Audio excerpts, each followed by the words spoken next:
ఈరోజు ఎల్లారెడ్డిగూడెం గ్రామంలో చైతన్యమైన యువత కొన్ని సంవత్సరాలుగా గ్రామాల్లో అసలు ఒక మార్పు కావాలి, అసలు ఇప్పుడున్న పరిస్థితులు మారాలని చెప్పేసి వాళ్ళు కోరుకుంటా ఉన్నారు. అట్లాంటి నేపథ్యంలో ఎన్నో వందల కార్యక్రమాలు ఈరోజు అంబేద్కర్ విగ్రహం ముందు తోడు వస్తున్నా ఉన్నాయి.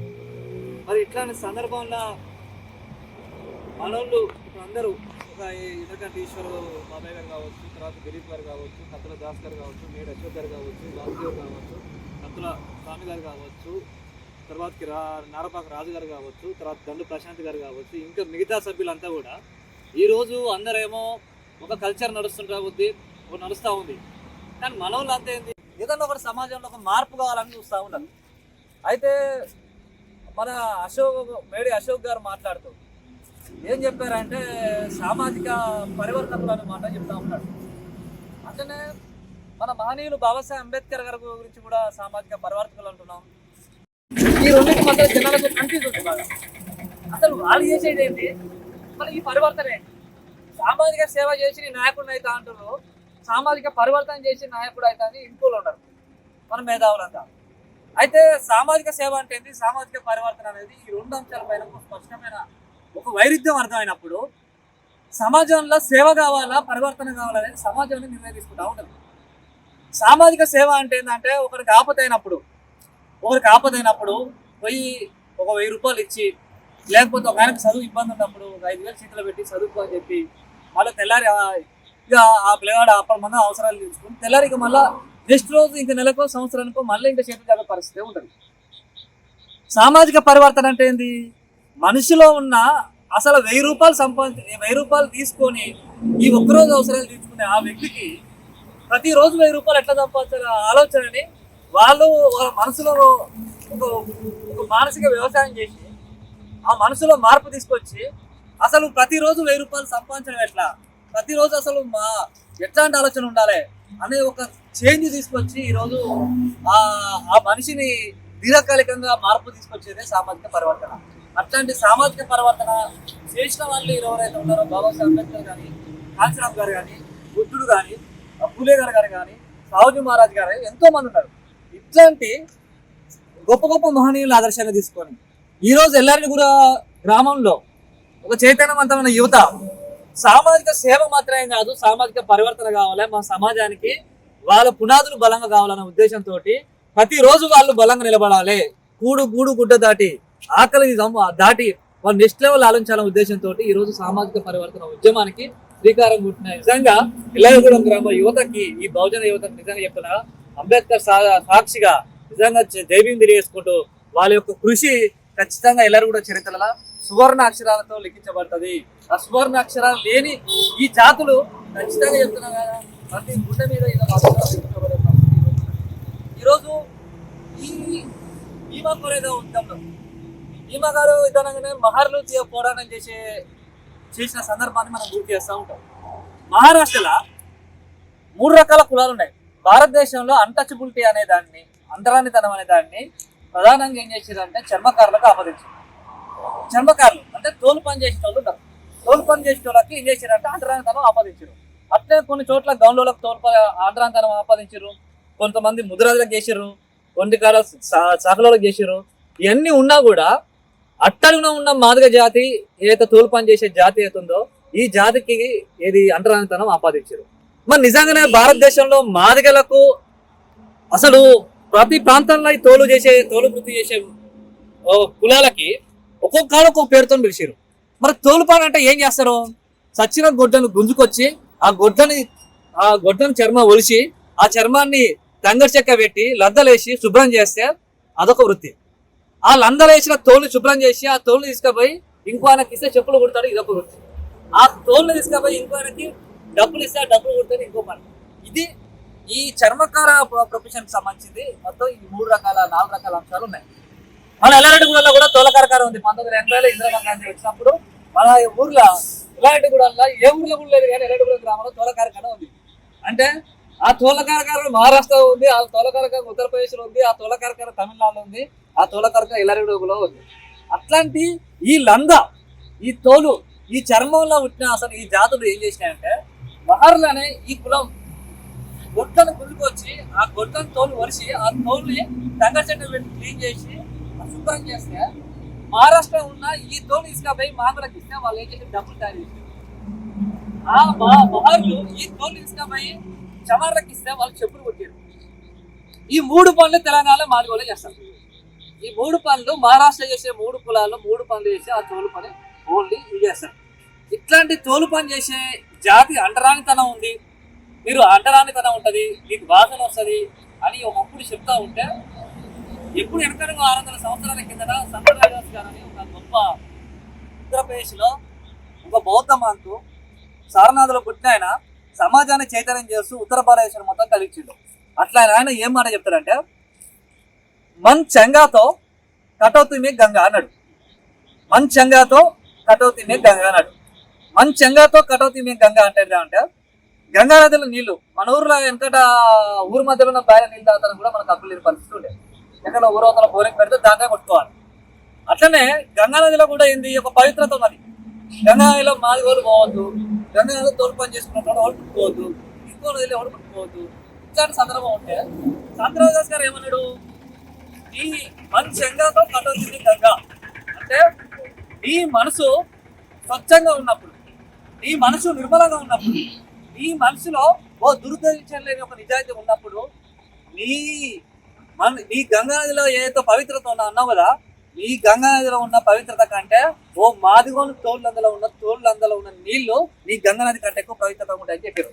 అట్లాంటి మంచంగాతో కటవుతుంది గంగ అంటే నీ గంగా నదిలో ఉన్న నీళ్ళ కంటే ఈ మాదిగోల తోళ్ళందులో ఉన్న నీళ్లు అంతకంటే గంగా నది కంటే పవిత్రత ఉంటాయి. ఎందుకంటే నీ మనసులో ఉద్దేశం స్వచ్ఛంగా ఉన్నప్పుడు. ఈ దేశంలో కుల వ్యవస్థ తీసుకొచ్చిన బ్రాహ్మణ వర్గాలు, ఆధిపత్య వర్గాలు గొట్టం కోసి తరాజులేసి జోకమ్మం గొట్టం కోసి కుప్పలేసి సమానం కుప్పలు వేసుకొని మనం పంచుకునే జాతి. అంటే సమానత్వం అనేది ఈరోజు మాదిగ కులం నుంచే వచ్చింది. అట్లాంటి సమానత్వ భావన ఉన్న ఈ మాదిగ జాతిలో ఉన్న లందలో ఉన్న నీళ్లు నీ బాబునోళ్ళు నీ వాళ్ళు తాగే గంగాలో ఉండే కంటే స్వచ్ఛమైన నీళ్ళు అని చెప్పింది. అట్లాంటి ఆలోచనలు ఉత్తర భారతదేశంలో ఉన్న ఆలోచనలు అది గంగా నది నుంచే రాలేదు. ఆ గంగా నది గోదావరికి వచ్చింది, గోదావరి కృష్ణానదికి వచ్చింది, దక్షిణ భారతదేశం వైపు ప్రయాణించింది. అట్లాంటి సందర్భం వల్ల ఈ కోరేగావ్ యుద్ధం, అసలు ఎందుకు ఈ కోరేగావ్ యుద్ధం గురించి డిస్కస్ చేయాల్సి వస్తుందంటే, ఈరోజు ఛత్రపతి శివాజీ మహారాజ్ ఏమన్నాడు, ఈ సమాజాన్ని చాలా స్వచ్ఛంగా ప్రేమించాడు. సమాజం ఎప్పుడైనా సమానత్వ భావంతో ఉన్నాడు, సమాజంలో స్వేచ్ఛ ఉండాలని చెప్పిండు, సమాజంలో మహిళలు పురుషులు అనే అసమానతలు ఉండొద్దని చెప్పిండు.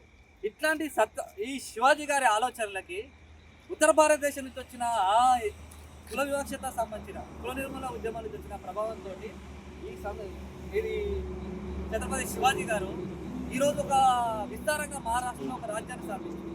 అట్లాంటి శివాజీ గారి రాజ్యంలో ప్రతి ఒక్కరూ ఈరోజు ఏంది సమానత్వ భావం వచ్చింది, ప్రతి ఒక్కరికి భూమి హక్కు వచ్చింది, ప్రతి ఒక్కరికి మాట్లాడే హక్కు వచ్చింది, ప్రతి ఒక్కరికి ఒక రాజ్యం అనే భావన కలిగింది.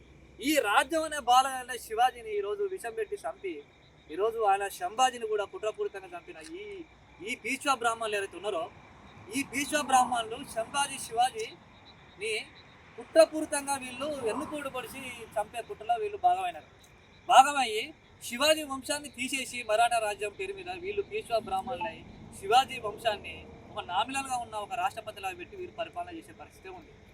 కానీ ఆ రోజు సమానత భావంతో ఉన్న ఈ మాదిగలు, మహర్లు, చమర్లు, మాంగులు ఎవరైతే ఉన్నారో వీళ్ళంతా కలిసి ఏం చేశారు, అరే ఇది మారాలే, నా రాజు, నా శివాజీ మహారాజుని, నా జాతిని, మా బహుజన రాజ్యాన్ని వీళ్ళు గులగొట్టిర్రు, ఈ రాజ్యాన్ని అసలు ఉంచేయలేదు. ఇట్లాంటి పీష్వా బాజీరావు రాజ్యాన్ని గులగొట్టాలనే ఉద్దేశంతో 1818లో జరిపిన పోరు ఆ రోజు డిసెంబర్ 31 రోజు జరిగిన అమరనాథ్ దినోత్సవం సందర్భంగా జనవరి 1 రోజు మనం విజయం సాధించిన సందర్భంగా ఈరోజు వచ్చింది.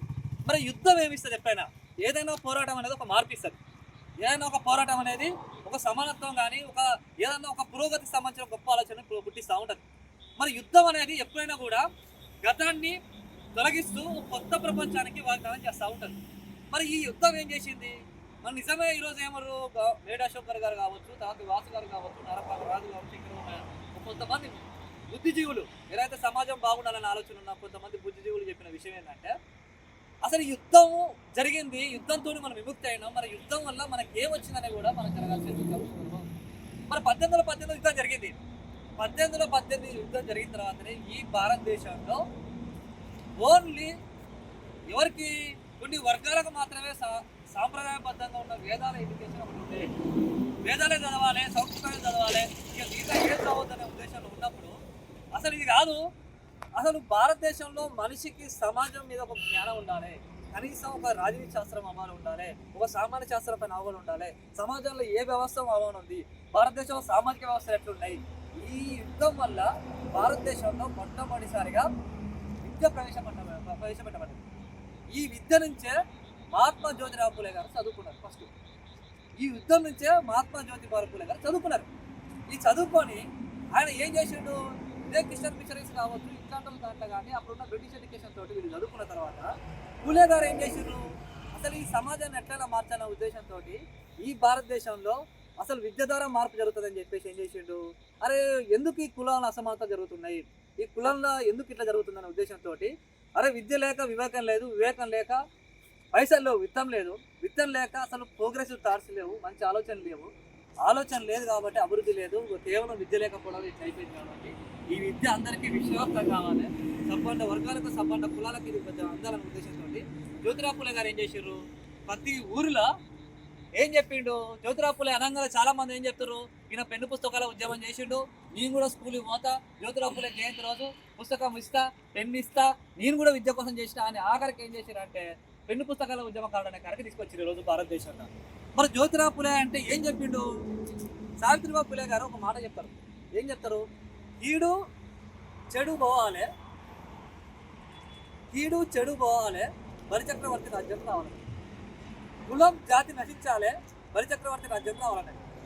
బలిచక్రవర్తి అంటే ఎవరు, ఈ దేశంలో ఈ భారతదేశంలో శూద్ర జాతికి సంబంధించిన ఈ ద్రావిడ జాతికి సంబంధించిన ఒక రాజు సామ్రాజ్యాన్ని ఒక సంక్షేమ రాజ్యంగా మార్చి సమాజాన్ని శ్రేయస్సు కోసం ప్రయత్నం చేసిన ఆయన. అట్లాంటి మాటల్ని ఎక్కడి నుంచి చెప్పిర్రు, నేను మహారాష్ట్రకు పోయినా, ఈ షోలాపూర్ నుంచి పూణే వరకు, పూణే నుంచి బాంబే వరకు, బరోడా దాకా పోవాల్సింది జరగబోతుంది. ఆ టైంలో షోలాపూర్ అనగానే మనోళ్ళకి ఫస్ట్ ఏమనిపిస్తుంది, షోలాపూర్ అనగానే ఫస్ట్ షోలాపూర్ చెప్పులు గుర్తొస్తాయి. షోలాపూర్ చెప్పులు గుర్తొస్తాయి. మరి షోలాపూర్లో చెప్పులు ఎవరు కుడతారు, సేవలో భీమా కొరేగాలో ఎవరు నడుస్తుంది, పూణేలో ఏం జరిగింది, బాంబేలో ఏం జరిగింది, ఇవన్నీ సందర్భం అన్నీ ఉన్నాయి. అంటే ఈ అడ్డంలో ఉన్న ఈ జాతిని ఒకప్పుడు భీమా కోరేగా యుద్ధంలో పనిచేసిన ఈ జాతి చేతులకి, జాతి గూడలకి పోయి ఏం చెప్పారంటే భీమా కోరేగా యుద్ధం చరిత్ర అని చెప్పారు వీళ్ళు. ఈరోజు మనం ఏదైతే చరిత్ర మన సమాజానికి అందిద్దాం అనుకున్నామో అదే చరిత్రని ఈ పూలేగా దుర్పదులు ఇద్దరు కలిసిపోయి ప్రతి గూడానికి పోయి వాళ్ళు పెన్ను పుస్తకం ఉద్యమాలు కాదు చేసింది. ఈ మళ్ళీ తిరిగి మన రాజ్యాన్ని ఏర్పాటు చేయాలనే ఉద్దేశంతో వాళ్ళకి ఏం చేశారంటే ప్రతి ఇంటికి పోయి వాళ్ళ అవమానాలు పడుతూ ఈ రాజ్యం మనది అని చెప్పి తీసుకొచ్చి ఏం చేశారంటే ఒక విద్య అనేది అన్న సమాజాన్ని ఎట్లా విముక్తి చేయాలనే ఒక ఉద్యమాన్ని స్టార్ట్ చేసి ఆ ఉద్యమంతో పూణేలో ఉన్న ఏదైతే మున్సిపల్ ఎలక్షన్స్ ఉన్నాయో ఆ మున్సిపల్ ఎలక్షన్స్లో మొట్టమొదటిసారిగా కౌన్సిలర్స్ కల్పించిన పరిస్థితి పూలే గారు చేసిన ఉద్యమం.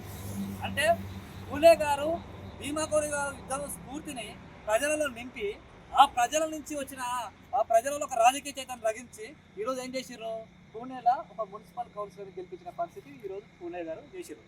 పూలే గారు అనగానే పెన్ను పుస్తకం ఉద్యమం చేశారు. కానీ పూలే గారు పూణేలో ఒక రాజకీయ ప్రయత్నం చేసిన విషయం ఏ ఒక్క నాయకుడు కానీ, ఏ ఒక్క దళిత నాయకుడు కానీ, బీసీ నాయకుడు కానీ, ఇంకా ఉన్న ఆధిపత్య వర్గాలకు సంబంధించిన నాయకులు కూడా ఎవరు చెప్పిన సందర్భం లేదు. మరి ఈ పూలే గారు ఏదైతే పూణేలోకి ఒక గెలిపించి రాజకీయ క్షేత్రంలోకి దింపి ఒక రాజకీయ ప్రయోగం చేసిన ఆ స్ఫూర్తే అంబేద్కర్ గారు రాజకీయ పోరాటం దింపడానికి ఒక ఫస్ట్ ఇన్స్పిరేషన్గా అంబేద్కర్ గారికి మహాత్మా జ్యోతిరావు పూలే గారు చేసిన మొట్టమొదటి రాజకీయ ప్రయత్నం జరిగింది. ఆ మొట్టమొదటి రాజకీయ ప్రయత్నంతోనే బాబాసాహెబ్ అంబేద్కర్ 3 రకాల జాతీయ పార్టీ పెట్టింది. Schedule caste federation, independent labour party, Republican party of India. అంటే అంబేద్కర్ అనగానే ఆయన రిజర్వేషన్లు, ఆయన మాదిగా ఆయన దళితుడు, ఆయన ఓన్లీ రిజర్వేషన్ పని చేస్తాడు, ఆయన ఊరవతల కోసం పనిచేసిన కానీ తీసుకొచ్చారు. అంబేద్కర్ రాజ్యాంగం రాసిండు, అంబేద్కర్ 3 పార్టీలు పెట్టిండు. కానీ 3 పార్టీలు పెట్టిన కులంలో ఉన్న ఆయన కనీసం ఒక పార్టీలో కూడా పనిచేసి ఒక పోటీ తీసుకోడు. అది ఘోర పరిస్థితి. అంటే కనీస రాజకీయ చైతన్యం లేని జాతులకు ఎప్పుడో 1918లో ఉన్న పోరాటాన్ని తీసుకెళ్ళి పూలే గారు రాజకీయ ప్రయత్నం చేస్తే ఆ రాజకీయ ప్రయత్నం అనేది అంబేద్కర్ గారి ఒక రాజకీయ స్పృహం కారణమైంది. అందుకే బాబాసాహెబ్ గారు ఈ మాటలు వినే చరిత్ర చదవవాడు చరిత్ర నిర్మించలేడు గొప్ప వాక్యం ఎందుకంటే ఆయన చరిత్ర చదివిండు. భీమా కోరేగావ్ చరిత్ర చదివిండు, పూలే గారి చరిత్ర చదివిండు, సంత రవిదాస్ గారి చరిత్ర చదివిండు. ఆ సంత రవిదాస్ గారు చెప్పిన మన్ చంగాతో కటోతి మిగ్గంగా అనే మాటలు చదివిండు. ఆ మాటలు చదివి ఆ స్వచ్ఛమైన మాదిగ హృదయం నుంచి వచ్చిన ఆలోచనలే ఈరోజు భారత రాజ్యాంగ రూపంలో ఈరోజు ఉన్నాయి. అట్లాంటి సందర్భంలో ఈ ఈ మహనీయులంతా కలిసి ఇట్లాంటి ఒక గొప్ప గొప్ప కార్యక్రమాలు చేస్తూ మన సమాజానికి చైతన్యం చేశారు. అట్లాంటి సందర్భంలో రాష్ట్రం గారు కూడా ఈ యొక్క లెగసీని తీసుకొని ఇదే పూణేలా మహారాష్ట్రలో డిఆర్డిఓలో మిలిటరీలో ఎక్స్ప్లోజివ్స్ తయారు చేశారు. అబ్దుల్ కలాం కంటే సూపీరియర్ ఈరోజు. అబ్దుల్ కలాం అనగానే ఆయన డిఆర్డిఓ అని రాష్ట్రపతి అని చెప్తారు. అబ్దుల్ కలాం కంటే సీనియర్ రాష్ట్రపతి. ఆ రాష్ట్రపతి అనేట కంటే అదే డిఆర్డిఓలో మిలిటరీలో ఎక్స్ప్లోజివ్స్ తయారు చేసిందంటే సైంటిస్టు ఎవరు? బాణసింగ్ కాంశీరామ్ గారు. కాంశీరామ్ గారు కూడా చరిత్ర చదివిండు, ఈ కోరేగావ్ చరిత్ర చదివిండు. కాబట్టి అదే కోరేగావ్ దగ్గర పోయి కాంశీరామ్ గారు కూడా మోటివేషన్ తీసుకొని ఏం చేశాడు? చలో నేను రాజకీయ ప్రయత్నం చేశాను చెప్పి ఉత్తరప్రదేశ్లో ఎంకరేజ్ చేశాడు. ఆ కాంశీరామ్ గారు చేసిన పోరాటంతో, ఆ అంబేద్కర్ గారు చేసిన పోరాటంతో, ఈరోజు మాదిగోళ్ళకి ఎస్సీ కాలనీ ఈ ఊరులోనే ఒక ఎస్సీ కాలనీ ఏర్పడింది. ఏ ఊరు లేదు. ఈ ఊర్లో 1980లో ఢిల్లీలో కొడితే ఈ ఊర్లో ఎస్సీ కాలనీ ఏర్పడింది. 1980లో ఢిల్లీలో కొడితే ఢిల్లీ కుత్కపిస్తే ఈ ఊర్లో ఎస్సీ కాలనీ మాదిగోళ్ళకి కింద వచ్చింది. ఈ ఊర్లో లెదర్ పార్క్ వచ్చింది. 1980లో ఢిల్లీ కుత్కపిస్తే ఈ ఊర్లో 69 ఎకరాల పొరభూమి వచ్చింది. అంటే ఈరోజు మాదిగల కిలో భూములు ఉన్నాయి. ఈరోజు 69 ఎకరాల పొరభూమి భూమి వచ్చింది. ప్రతి ఒక్కరికి కిలో భూమి ఉంది, ప్రతి ఒక్కరికి హక్కులు ఉన్నాయి. ఇవన్నీ ఉన్నాయంటే ఈ రోజు మనం ఈడ ఉన్నామంటే మన కోసం ఎవడో ఒకడు పోరాటం చేసిన కాబట్టి ఈరోజు ఇక్కడ ఉన్నాం. లేకపోతే ఈరోజు మనం ఇక్కడ ఈ పోరాటం చేయకపోతే రేపు మామూడు ఆగమవుతారని చెప్పేసి ఈరోజు ఈ పోరాటం వీలు చేస్తారు. కాబట్టి ఇట్లాంటి వాళ్ళ గొప్ప ఉద్దేశం, ఒక ఉత్సాహం, ఈ ఉత్సాహానికి ఉద్దేశం ఒక నిజాయితీ ఉన్నప్పుడు, ఆ ఉద్దేశాన్ని నిజాయితీ ఉన్నప్పుడు ఈ ఉత్సాహం ఖచ్చితంగా ఫలితాన్ని చూస్తుంది. ఫలితాన్ని చూసింది. ఆ ఫలితం ఖచ్చితంగా 20 రోజుల జై భీమ్. Thank you. ఇలాంటి గొప్ప అవకాశాన్ని మాట్లాడుకున్న సందర్భాన్ని, మాట్లాడుకున్న వాతావరణాన్ని, ఈ ప్రేమ గల ఒక సమాజం ఏదైతే ఏర్పాటు చేసిందో వీళ్ళందరికీ మనస్ఫూర్తిగా జైవింపు చేసుకుని థ్యాంక్ యూ వన్స్ అగైన్. భీమా కోరేగావ్ సందర్భంగా ఇంకా శౌర్య దివస్ శుభాకాంక్షలు తెలియజేస్తాను. Thank you. ధన్యవాదాలు గారికి. అమూల్యమైన తాత నీ దాంట్లో టైం పడ్డది, ఏమైనా కావాలంటే ఫోన్ చేసి పంపిస్తాను.